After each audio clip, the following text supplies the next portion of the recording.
Hello बच्चों, आज हम अपने 7वें चैप्टर क्या निराश हुआ जाए के प्रश्न अभ्यास को करेंगे। हमारा पहला प्रश्न है, लेखक ने स्वीकार किया है कि लोगों ने उन्हें भी धोखा दिया है, फिर भी वह निराश नहीं है।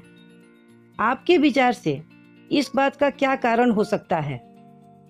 लेखक ने स्वीकार किया है कि लोगों ने उन्हें भी धोखा दिया है, फिर भी वह निराश नहीं है, क्योंकि लेखक जीवन के प्रति सकारात्मक एवं आशावादी दृष्टिकोण रखते हैं। लेखक का ऐसा मानना है कि उन्होंने कई बार लोगों से धोखा खाया है, परंतु ऐसी भी कई घटनाएं हुई हैं जब लोगों ने अकारण उनकी सहायता की है।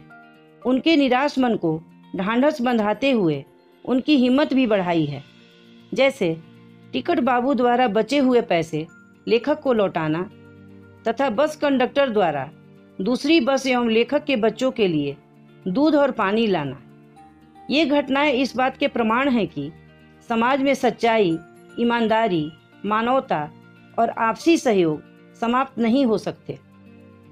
हमारा दूसरा प्रश्न है, समाचार पत्रों, पत्रिकाओं और टेलीविज़न पर आपने ऐसी अनेक घटनाएं देखी सुनी होंगी जिनमें लोगों ने बिना किसी लालच के दूसरों की सहायता की हो या ईमानदारी से काम किया हो। ऐसे समाचार तथा लेख एकत्रित करें और कम से कम 2 घटनाओं पर अपनी टिप्पणी लिखें। वैसे तो ऐसे प्रश्नों के उत्तर हमें अपने विवेक से देनी चाहिए, परंतु आप लोगों की सहायता के लिए हम ऐसे ही 2 घटनाओं की चर्चा करते हैं।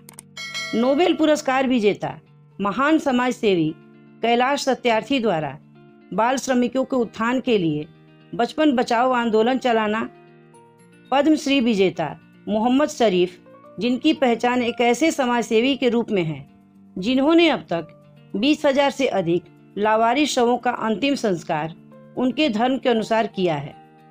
हमारा तीसरा प्रश्न है, लेखक ने अपने जीवन की 2 घटनाओं में रेलवे टिकट बाबू और बस कंडक्टर की अच्छाई और ईमानदारी की बात बताई है।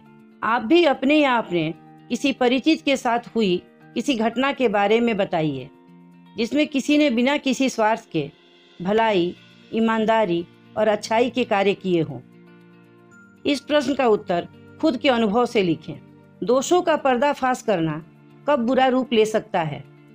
दोषों का पर्दाफाश करना तब बुरा रूप ले सकता है जब हम किसी के आचरण के गलत पक्ष को लोगों के सामने बढ़ा चढ़ाकर पेश करते हैं और उसमें रस और आनंद लेने लगते हैं, और हमारे ऐसा करने से दोषी व्यक्ति आवेश में आकर उग्र रूप धारण कर किसी को हानि पहुंचाने लगता है। आजकल के बहुत से समाचार पत्र या समाचार चैनल दोषों का पर्दाफाश कर रहे हैं। इस प्रकार समाचारों और कार्यक्रमों की सार्थकता पर तर्क सहित विचार लिखिए। आजकल के बहुत से समाचार पत्र या समाचार चैनल दोषों का पर्दाफाश कर रहे हैं। इस प्रकार का पर्दाफाश करना उचित है, इससे समाज में जागरूकता आती है।